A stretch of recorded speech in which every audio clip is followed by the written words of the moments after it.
आजमगढ़ का सनकी प्रेमी पहुंचता है भाई साहब गोरखपुर। गोरखपुर पहुंचने के बाद अपने प्रेमिका को गोली मार देता है, उसके बाद उसकी बहन को गोली मार देता है।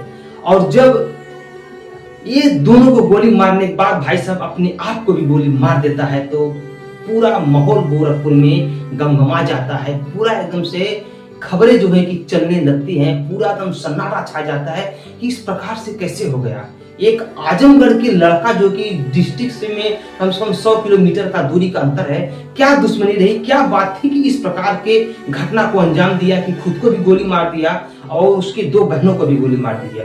चलिए भाई साहब पूरी घटना हम आपको बताते हैं, आखिरकार माजरा क्या था कि आजमगढ़ से युवक पहुंचकर गोरखपुर में जाके 2 मर्डर कर देता है और अपने आप को भी गोली मार देता है। चलिए पूरी घटना विस्तार से बता देते हैं। भाई साहब आशिक का नाम है मनदीप, प्रेमिका का नाम है पूजा यादव और प्रेमिका की बहन का नाम है नैन्सी यादव। 100 का पहचान इन्हीं 3 नामों पर हुआ है, मनदीप यादव, पूजा यादव और नैन्सी यादव। घटना सुनने के बाद मौके पे पुलिस प्रशासन पहुंचती है और तीनों 100 को जिला चिकित्सालय ले जाती है।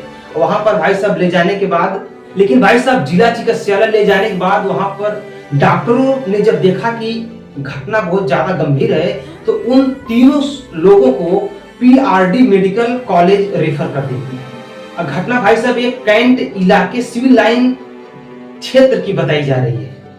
बताया जा रहा है भाई साहब कि आजमगढ़ का खलिहानी का रहने वाला मनदीप यादव को जब यह पता चलता है कि जिसको वो एक तरफा मोहब्बत करता है उसकी शादी कहीं और तय हो जाती है। उसके बाद भाई साहब मनदीप को इस बात को सुनकर उसके बहुत ही ज्यादा गुस्सा होता है और मनदीप जो है कि आजमगढ़ से निकलकर पहुंच जाता है भाई साहब गोरखपुर।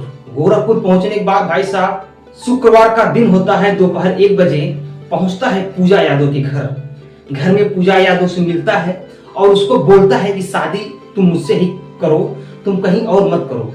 भाई साहब बताया जा रहा था कि इसी 8 मई को पूजा यादव का एंगेजमेंट भी था और पूजा यादव जो है कि मनदीप से शादी करने के लिए सीधा इनकार कर देती है। उसके बाद भाई साहब मनदीप को गुस्सा आता है और मनदीप जो है ताबड़तोड़ गोली बंदूक निकालकर भाई साहब पूजा यादव के एक गोली पेट में और दूसरी गोली सीने में मार देता है।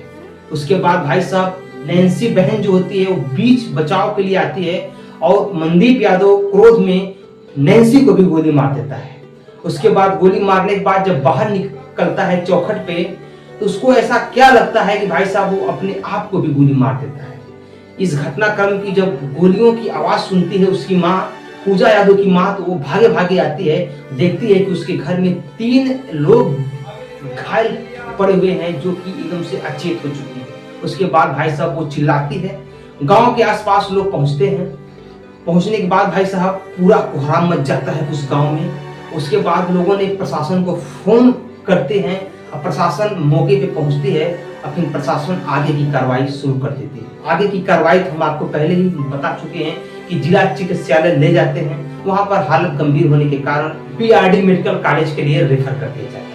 भाई साहब इस घटना को सुनकर भाई साहब पूरा गोरखपुर पूर्व में एकदम से तमतमा गया है कि यार कैसे मतलब कि रोज हत्याएं मर्डर होती रहेंगी, कैसे इन लोगों का इतना मतलब कि मन बढ़ गया है कि आदमी रोज हत्या मर्डर रेप बलात्कार हमारी यूपी में होता जा रहा है। फिलहाल भाई साहब देखिए आगे क्या होता है। तीनों की हालत बहुत ज्यादा गंभीर है। अब मेडिकल कॉलेज जाने के बाद देखिए इनके साथ क्या होता है, तो भी खबर आएगी हम आपको तुरंत बताएंगे। तो तब तक के लिए मिलते हैं अगले वीडियो में, तब तक के लिए नमस्कार, बाय, प्रणाम, हर हर महादेव, जय श्री राम।